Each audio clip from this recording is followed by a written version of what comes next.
A lot of this isn't going to make sense to you, and I'm sorry about that. I'm just going to start at the beginning, with the house.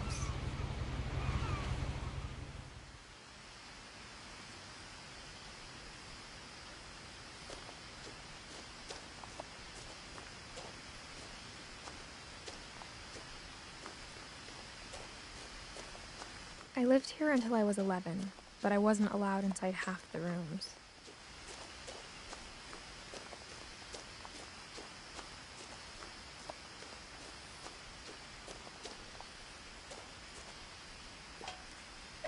Inside the mailbox were bills from 7 years ago, marked urgent, open immediately.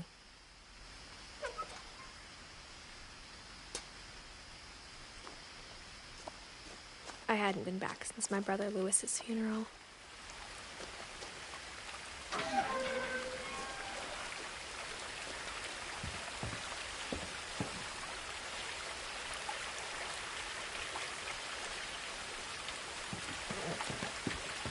In her will, my mother left me a key, but didn't tell me what it unlocked. Maybe she thought I'd know, or she thought that the mystery would be enough to bring me back.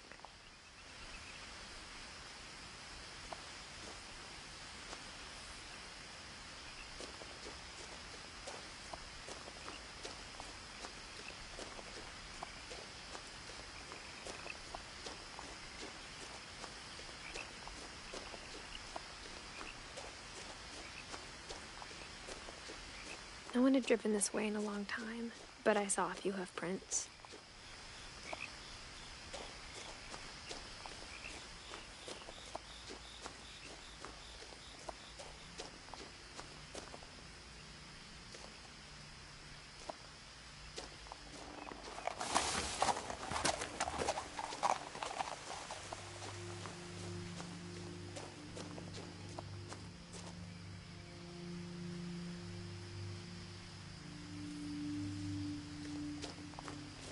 The truth is, even after I inherited the house, I never thought I'd come back to it.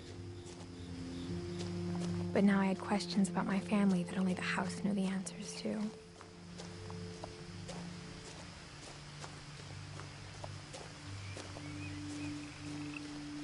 The house was exactly like I remembered it, the way I'd been dreaming about it.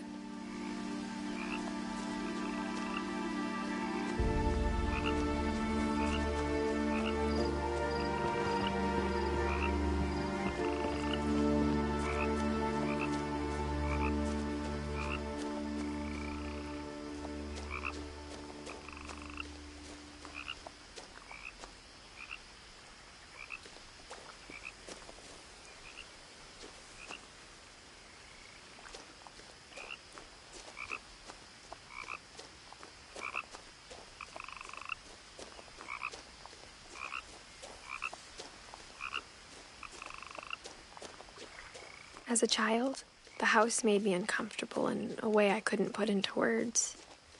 Now, as a 17-year-old, I knew exactly what those words were.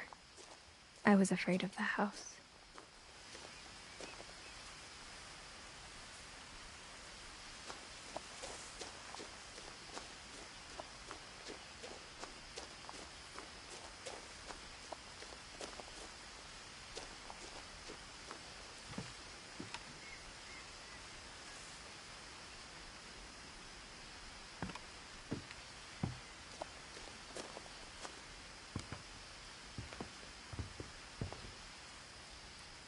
I hoped the key might unlock the front door.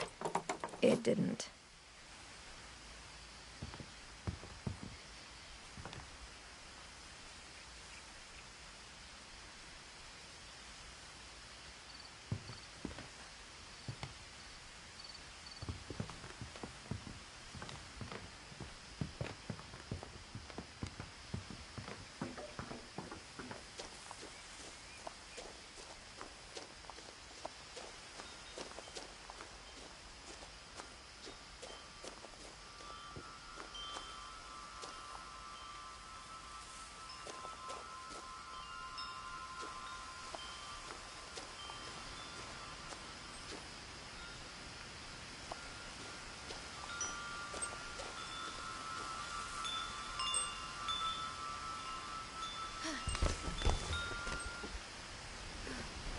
Crawling through the doggy door used to be a lot easier when I was 11.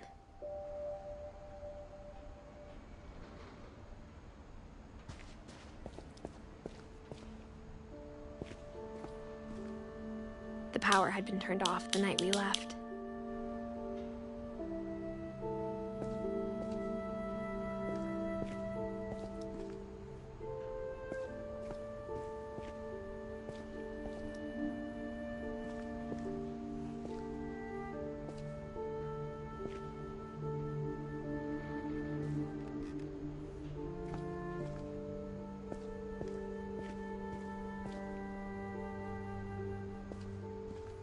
For the first time in years,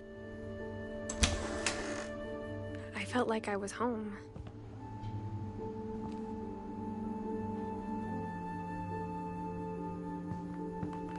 But instead of a family, there were just memories of one.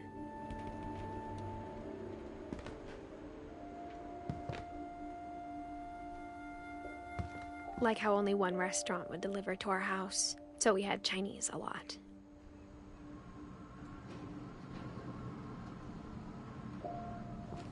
Or how after Louis started working at the cannery, we all got sick of eating salmon. Except our cat, Molly.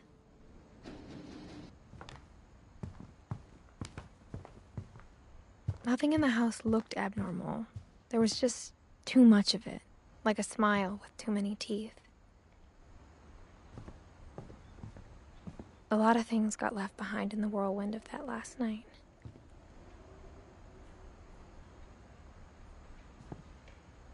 My mom wasn't much of an optimist, but she never stopped believing that my brother Milton was alive.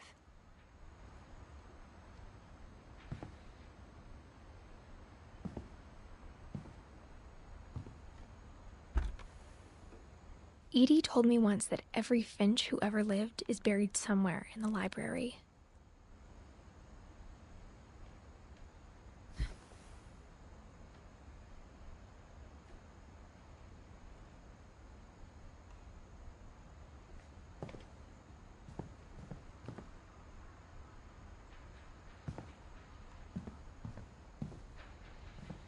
Mom always told me to stay out of the basement, so I wasn't too surprised when the key didn't fit.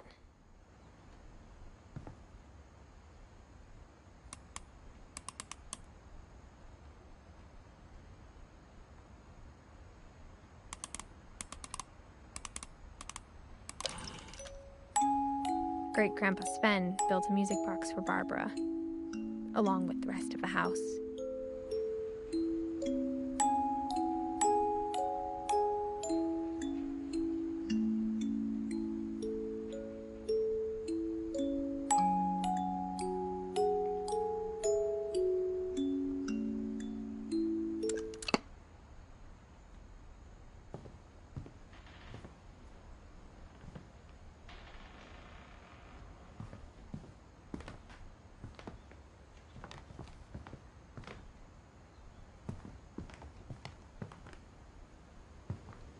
Even the fireplace had a story. Edie told me the bricks came from the original house, after it sank.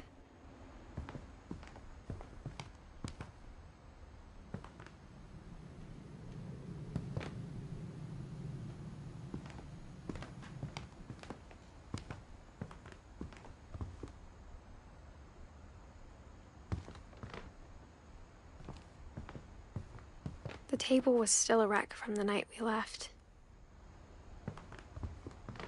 It was like a bomb had gone off, killing everyone but sparing the furniture.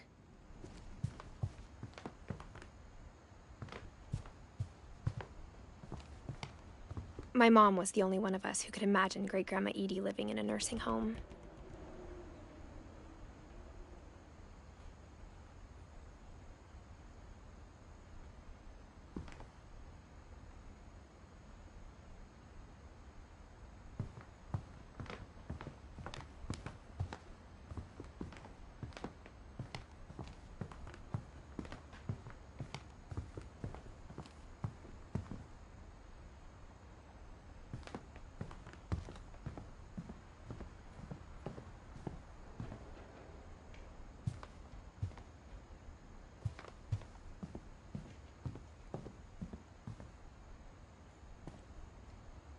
After Milton disappeared, Mom sealed up all the bedrooms.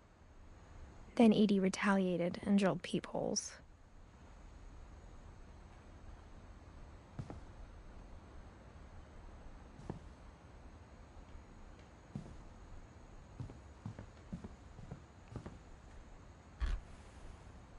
Molly always seemed like a girl I could imagine being friends with, if she hadn't died in 1947.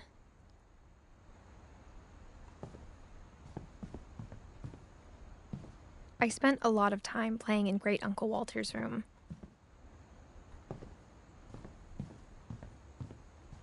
Lewis told me there were secret passages, but I never believed him.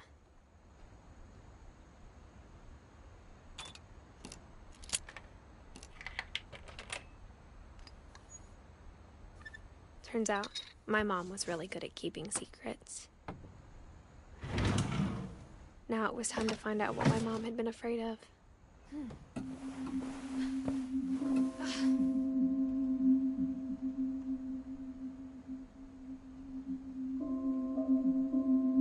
From the paintings on the wall, it was clear my brother Milton had been here before me. Reading this, maybe it sounds like I had a plan. But I had no idea what was behind that door.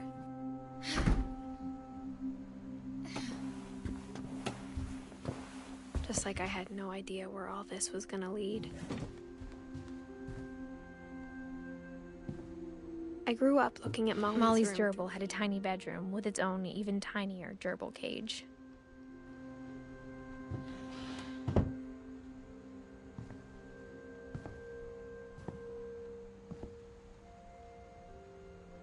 Being inside for the first time, I felt like I'd stepped behind a painting.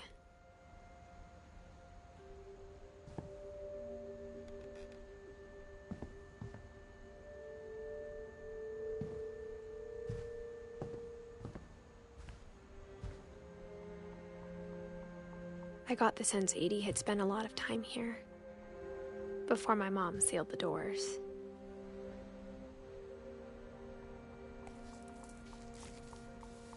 December 13th, 1947. Dear Diary, I'll be gone soon, but I wanted to tell somebody about what's gonna happen. It started when Mom sent me to bed without dinner. I woke up and I was starving, so I looked around for something to eat. The gerbil food was dry, but I didn't mind it.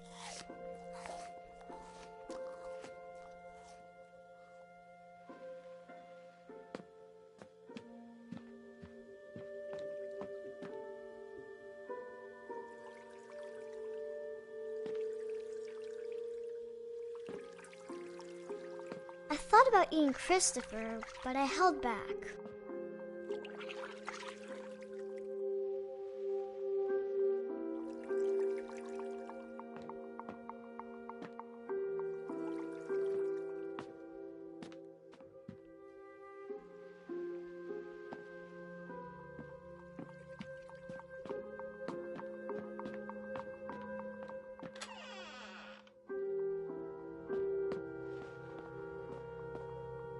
I ate a lot of things that night.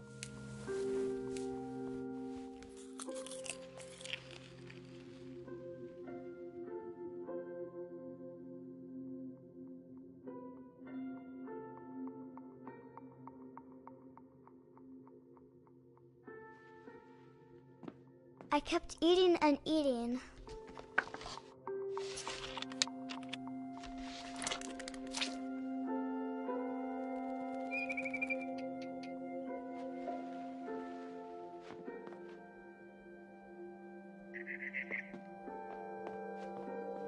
Then I heard chirping outside my window. It was a barn swallow going back to her nest. I reached out for her.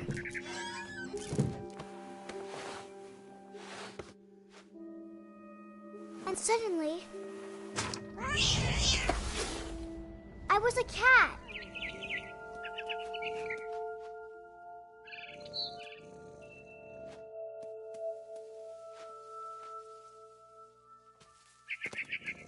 I tried to be quiet, but the bird was really scared.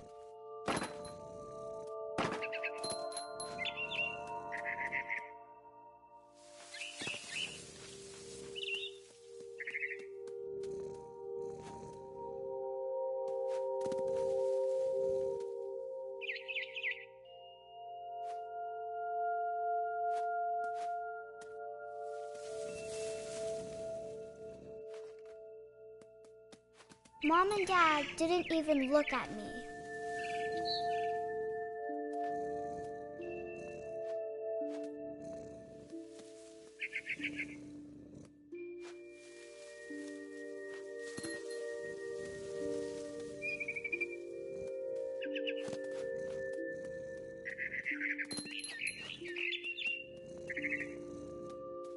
I jumped and I almost got her.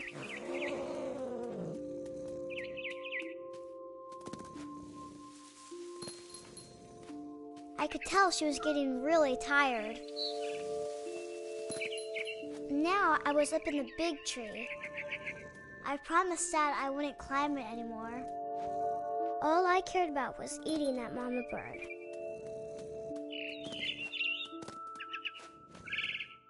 I gobbled her up. And suddenly, I was an owl. First, all I heard was the wind. Then I heard little teeth nibbling in the grass.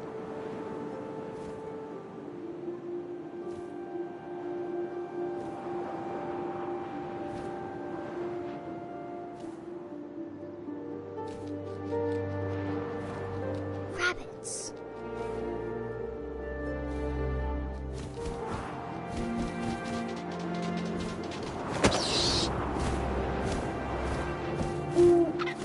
I imagined his face looking up and seeing mine through my talons. I swallowed him up, and I didn't chew one bit. Then I flew off to find something bigger.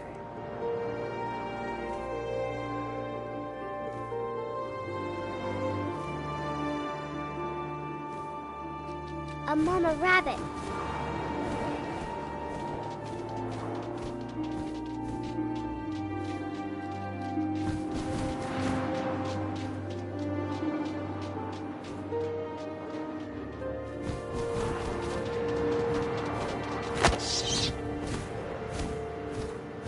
She was almost too big to carry. I started choking, but I couldn't stop eating. And suddenly, I was a shark.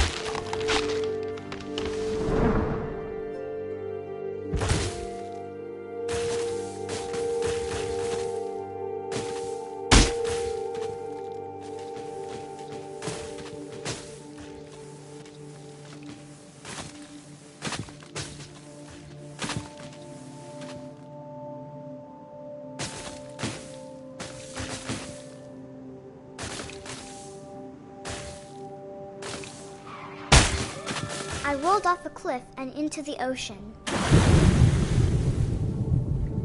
Now, I was hungrier than ever.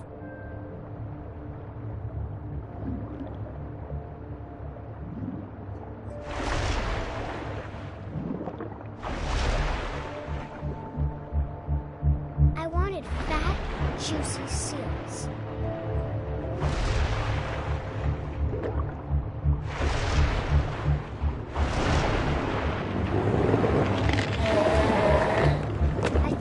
Her flipper, and it tasted really good.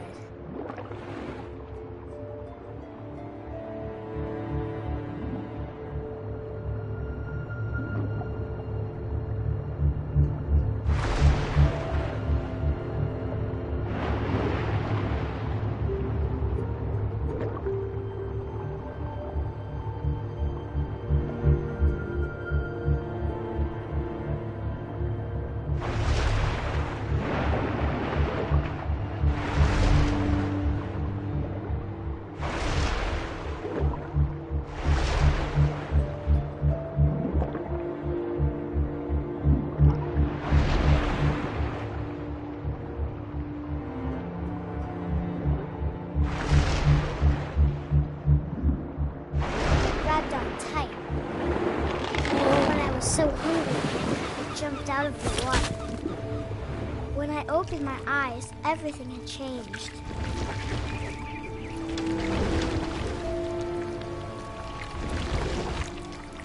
Now I was a monster, and I smelled people everywhere.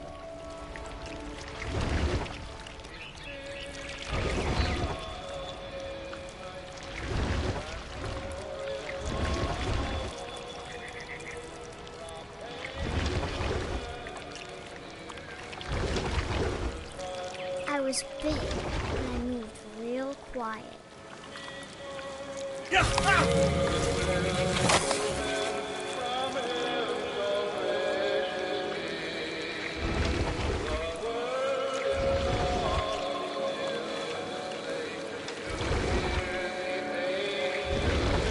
I wanted to stop, but also I didn't.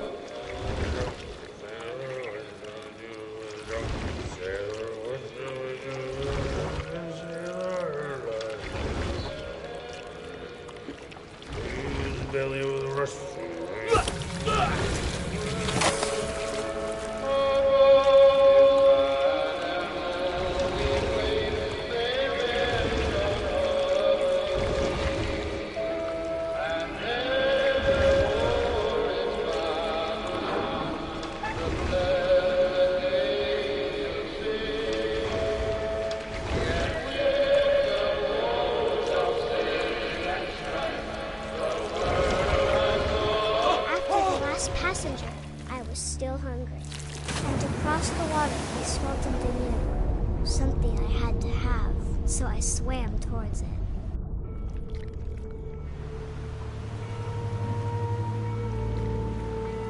I slithered onto the sand, and the good smell went into an old pipe.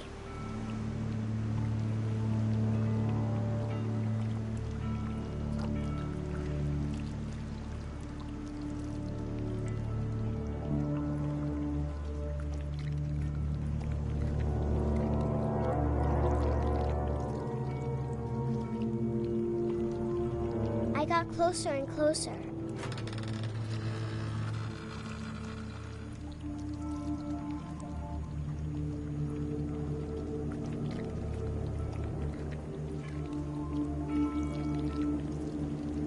All my stomach started growling.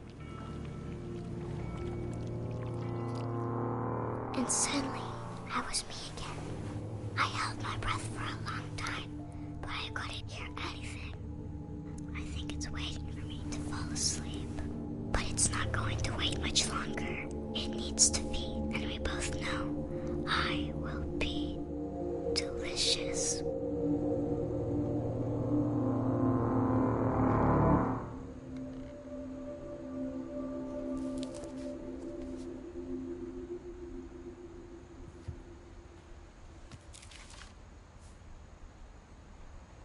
I'm not sure if I believed all of that, but I'm sure Edie would have.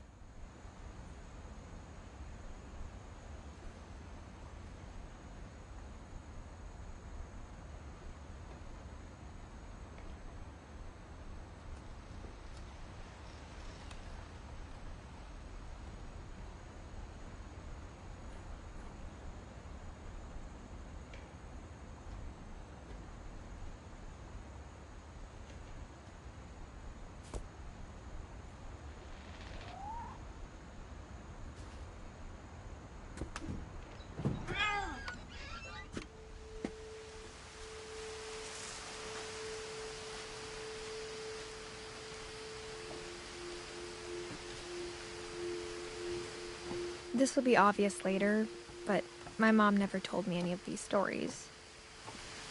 Edie would have, but Mom didn't like bringing up the past. Though, when we adopted a stray kitten, she was the one who named it Molly.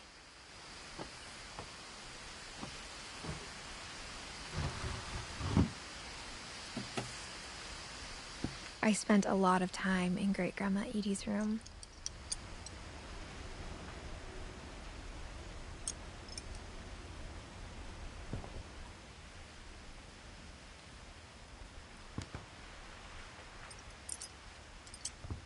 We got along, and it was a good place to hide from my mom.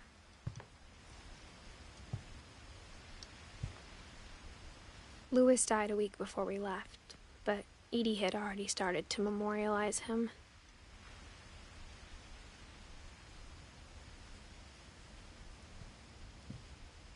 Her room was like a museum. For 500 years, the Finches have been famous throughout Norway for their fortune. And misfortune. Odin Finch buries the latest victims of the family curse, his wife Ingeborg and their newborn son, Johann.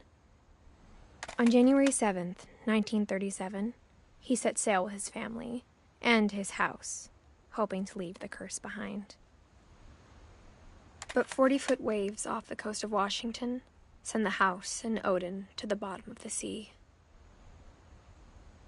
Odin's daughter Edie, with husband Sven and baby Molly, step ashore on their new home, Orcas Island. Edith Finch is the first to be buried in the new family cemetery. His daughter Edie is already dreaming of a new Finch house.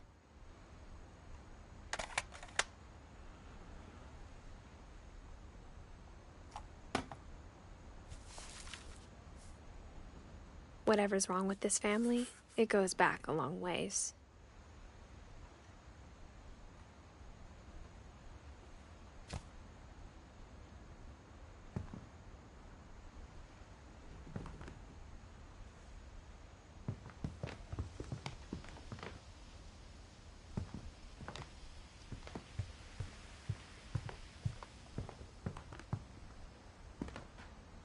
Even in her 90s, sometimes Edie seemed a lot younger than my mother.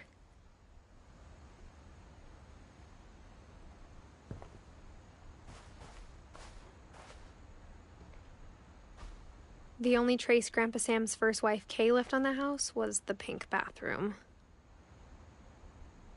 It was a pretty big trace.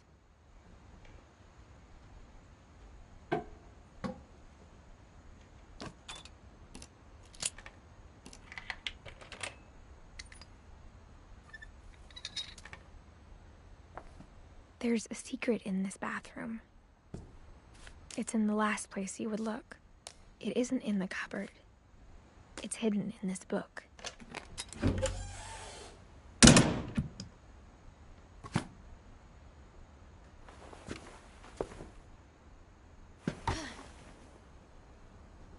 Sven gave Sam an old camera he'd refurbished. He never put it down.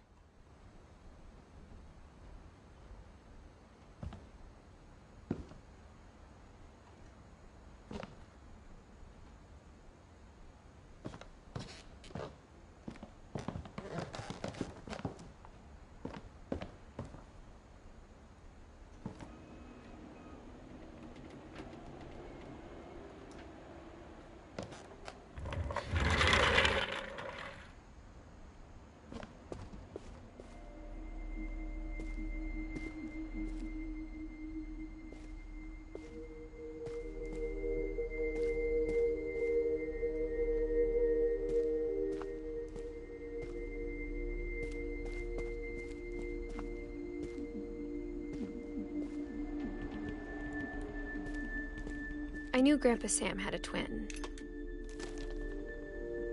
and that he never talked about him.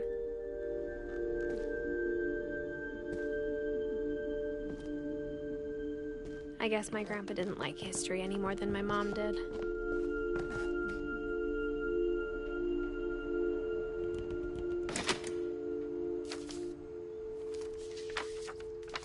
How I Want to Remember My Brother by Sam Finch. The thing I remember is that when he made up his mind, that was it.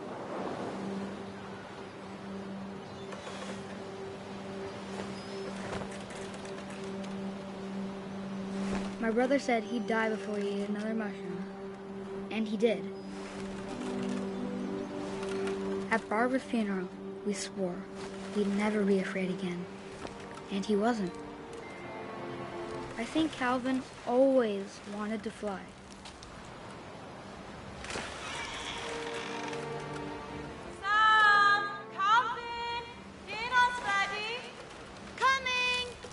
But that day, he finally made up his mind to do it.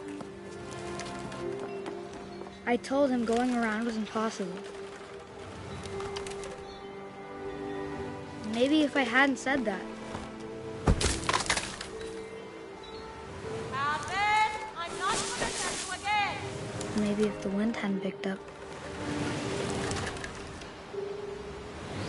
Then maybe he'd still be here. But I doubt it. I think he'd already made up his mind. That's what I want to remember about my brother.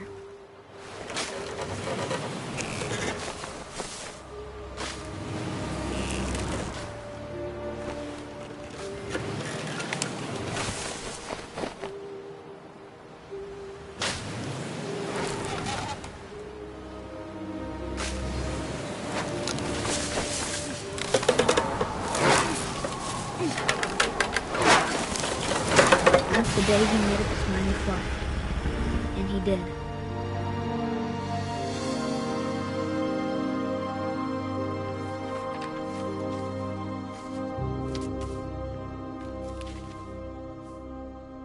Calvin's story felt strangely familiar. When I was younger, I remember trying to do the exact same thing.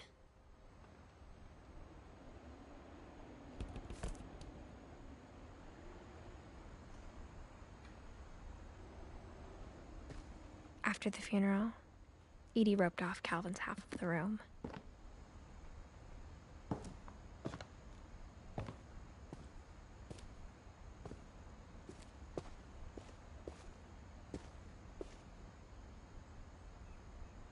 Mom said Grandpa Sam enlisted at 18 and never set foot in the room again.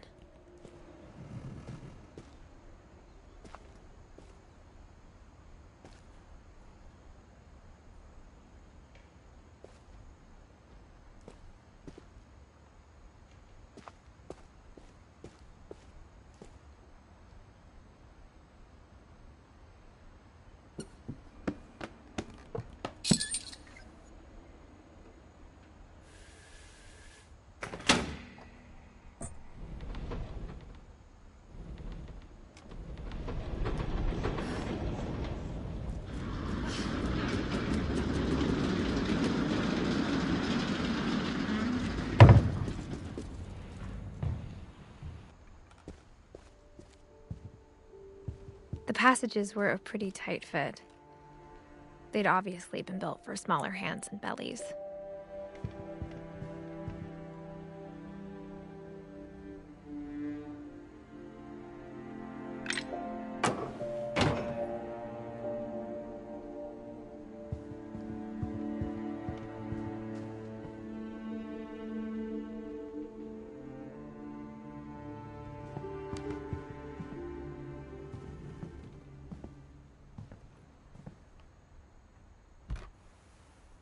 Barbara was a child star for 2 years, until America grew out of it.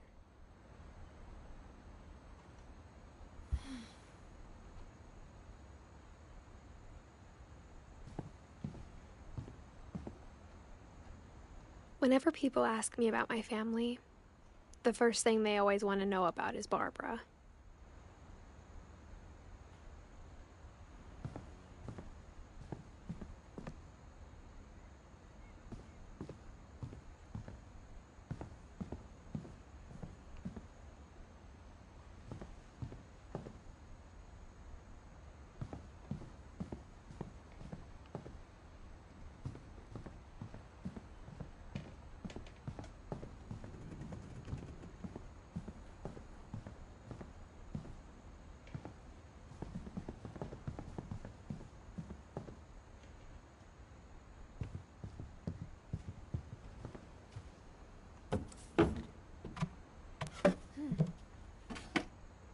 Growing up, I always thought of Barbara as a child star.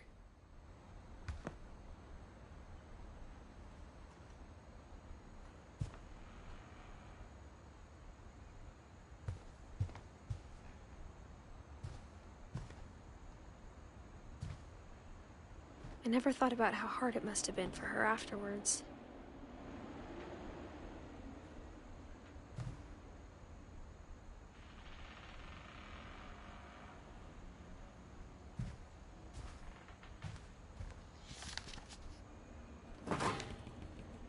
Of all the stories people wrote about Barbara's death, I'm surprised Edie saved this one.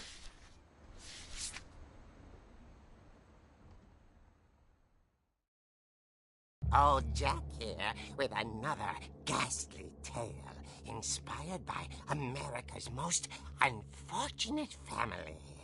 I'm calling it The Surprise Ending of Barbara Finch. As a child star, Barbara was famous for her scream. Now at 16, she was all washed up. A has-been. But in a lucky break, she'd been asked to perform her signature scream at a local convention for monster movie fans. It was just the boost her career needed. Unfortunately, her scream hadn't aged well. Getting better. I think you just need the right motivation. Her biggest fan and current boyfriend, Rick, was about to demonstrate when...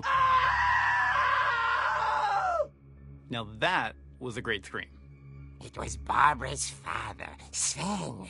He'd slipped into a table saw and had to be rushed to the emergency room. So Barbara got stuck babysitting her youngest brother, Walter. Her convention comeback was cancelled. Okay, I'm hearing frustration, but I'm not hearing terror.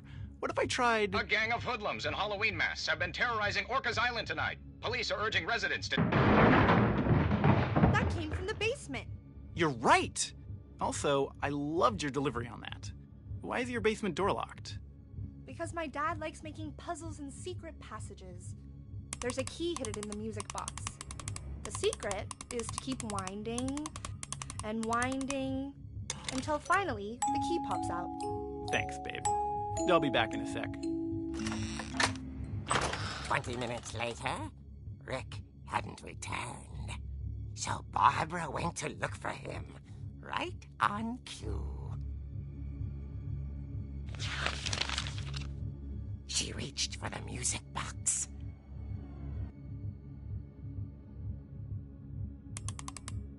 And as she wound the key, she listened for Rick, but the house was silent.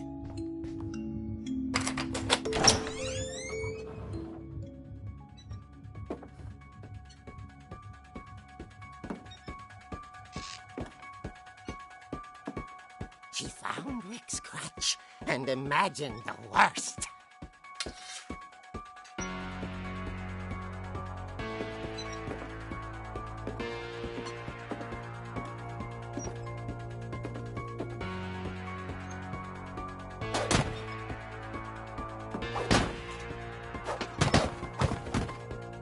The gang's leader is the infamous Hookman killer, Dr. Carl Hamill, who impaled and then ate his family 10 years ago tonight.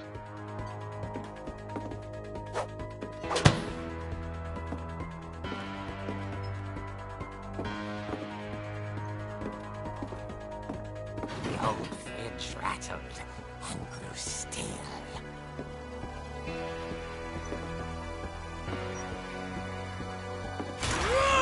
Oh dear!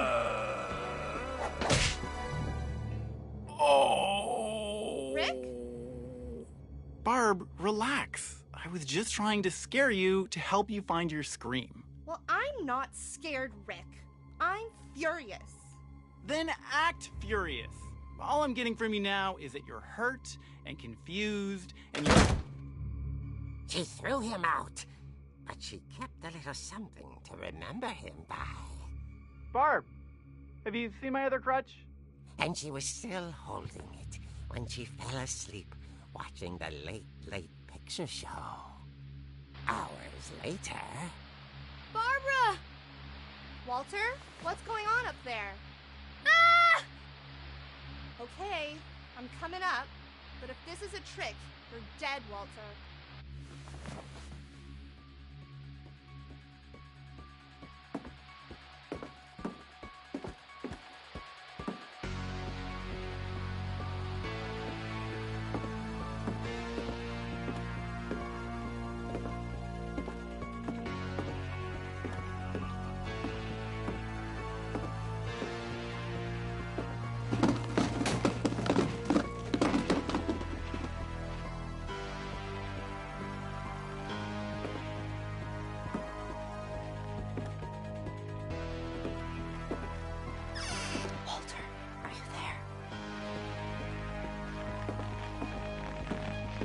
Walter vanished, but his bedside radio was still on. Orcas Island police describe the man as 6 feet tall, with a steel hook for a hand. Residents are urged to lock all doors and windows and notify the police of any suspicious activity. Barbara turned, saw the hook man, and was speechless. He was quite smashing. And the irony was, he couldn't get enough of Barbara. Okay, Barbara, there's gotta be another way out of here. That night, she played her part beautifully.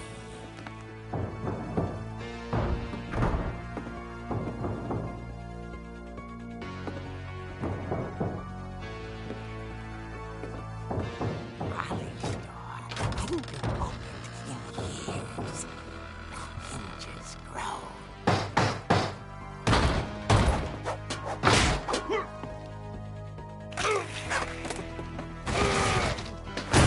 He wasn't moving, but she sensed the story might not be over yet.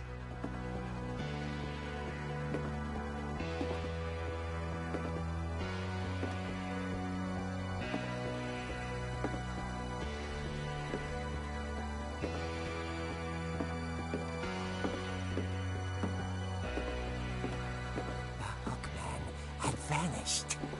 She listened for his breathing, but all she heard was...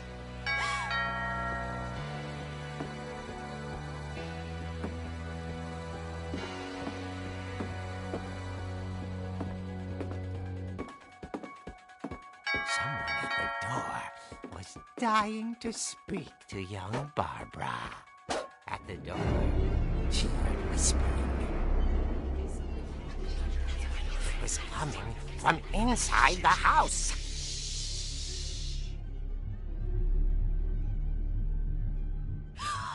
Oh dear.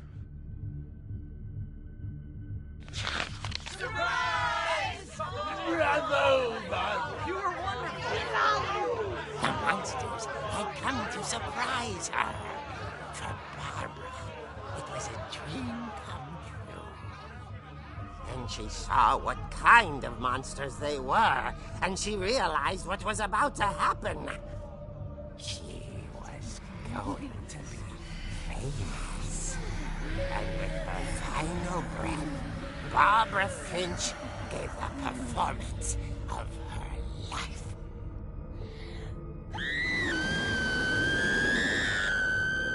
I wasn't there myself, but I hear Barbara was magnificent. Poor girl. She had a taste for stardom. But unfortunately, so did her fans. Of course, the police blamed it all on poor Rick, who disappeared the same night. And little Walter? Hiding under his bed the whole time. He took it all pretty hard, but that's another story. As for Barbara, tucked inside the music box is all they ever found of her. Her ear. Now that's what I call a real eerie tale.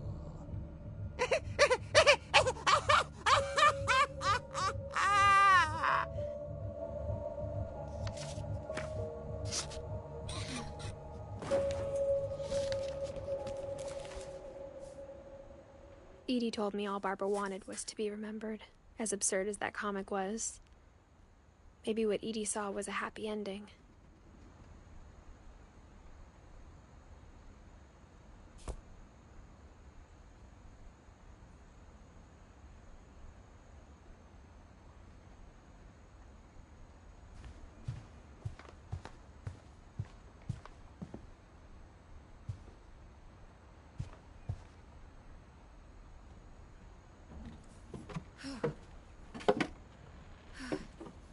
I guess now I know why Mom didn't like me playing with the music box.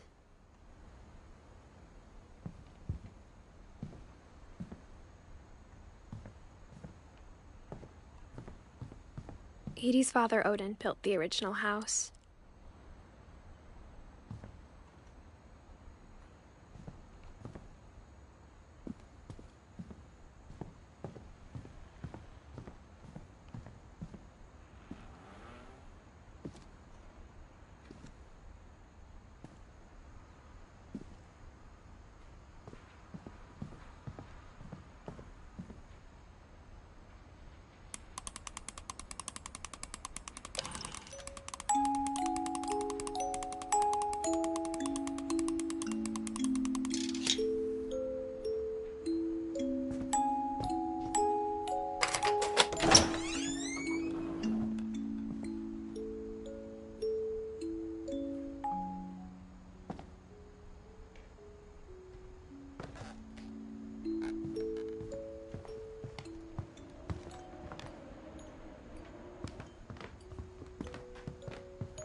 The last time I was in Edith Sr.'s room, I was 10 and she was painting my portrait.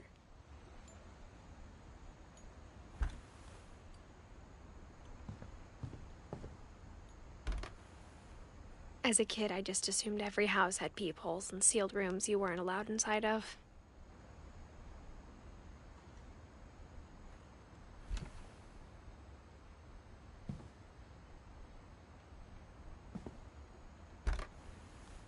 My Grandpa Sam spent 7 years sharing a room with his dead brother, Calvin.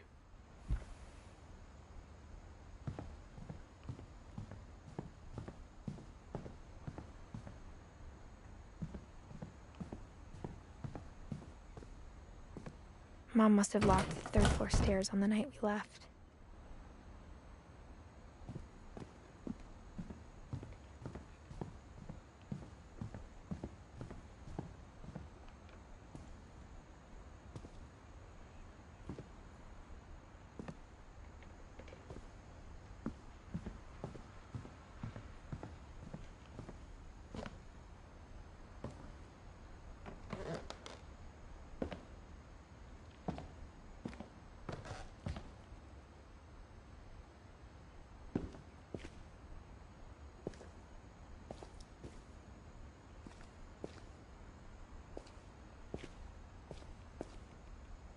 Mom said the basement was off limits, unless I wanted another tetanus shot.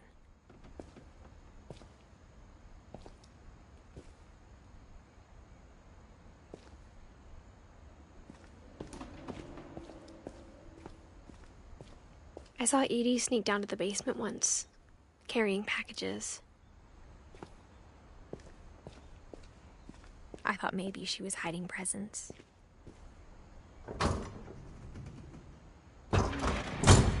It turned out she was hiding a lot more than that.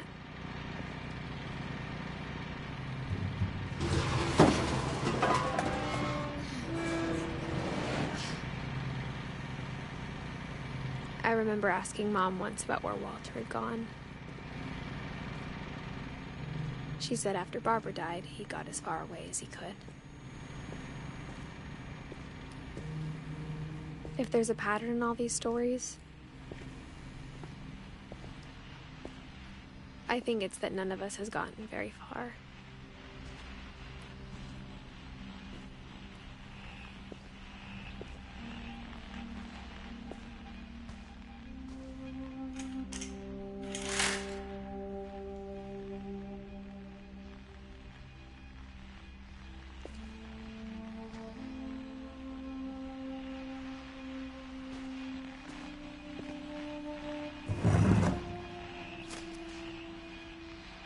Goodbye, everyone. I can't believe I've been down here for 30 years. On that first day, after the shaking started, I didn't think I'd survive a week.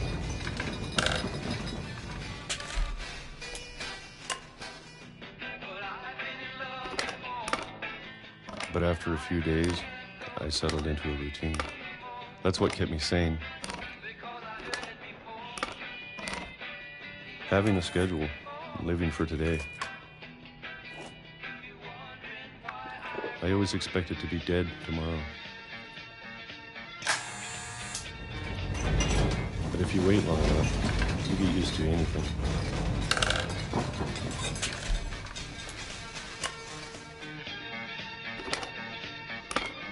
Even a monster on the other side of the door starts to feel normal. Almost friendly.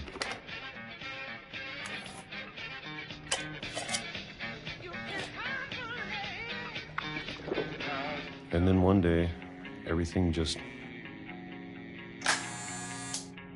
stopped. Whatever that thing was, it was gone. Maybe it got tired of waiting. Or maybe I just got tired of being afraid.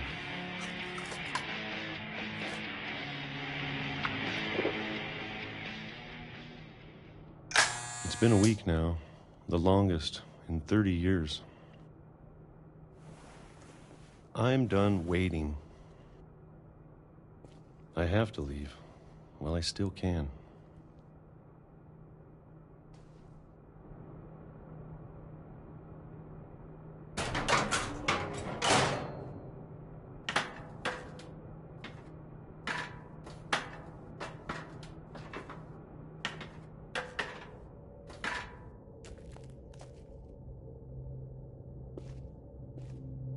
I know it's out there somewhere. Whatever killed Barbara and Molly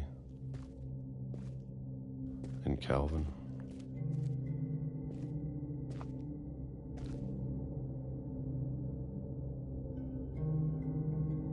Maybe this is all a mistake. But I need to stop living the same day, even if it kills me.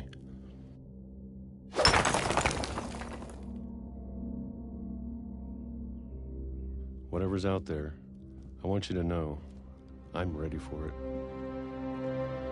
I'm going to appreciate all of it, especially the food.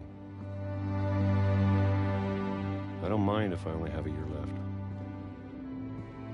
or a month, or a single week. I'd be happy with one new day. I can already imagine the sun on my face.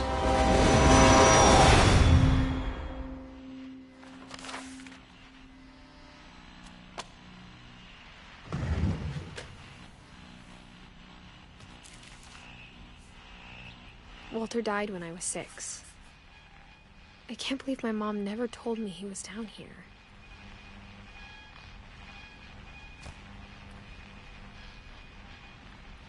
I'm sure my mom was trying to protect me.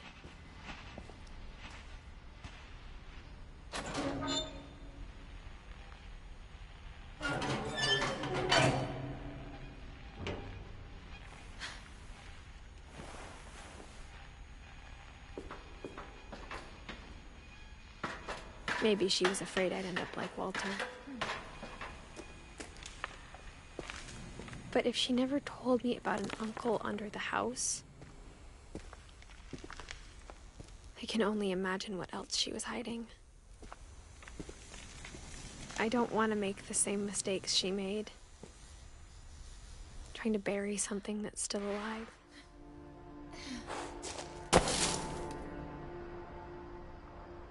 Now that there's only one of us left, or maybe 2,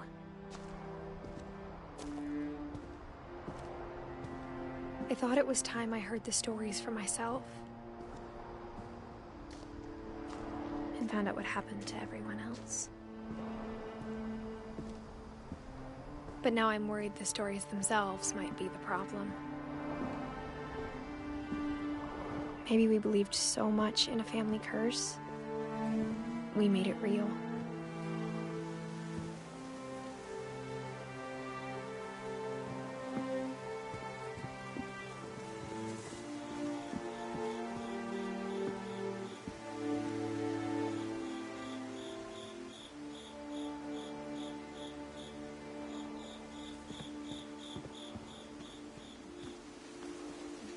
I don't know if I should even be writing this.